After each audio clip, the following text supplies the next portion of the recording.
Harmony, thank you very much. And Maraming congratulations. salamat po. Enjoy your stay here in the Philippines. Thank And we're very proud of you. Thank you po. Alarma!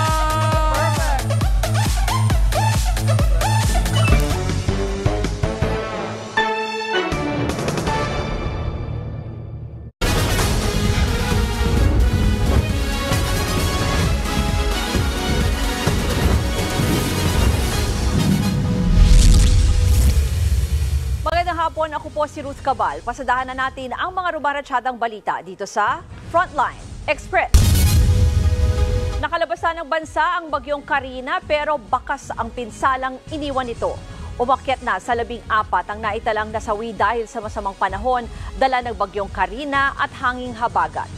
Sa pinakahuling report kanina umaga ng National Disaster Risk Reduction and Management Council, 8 sa bilang na yan ay kumpirmado. 7 sa kanila galing sa Mindanao habang isa ang naitala sa Metro Manila. For validation naman ang 6 pang kaso. May 2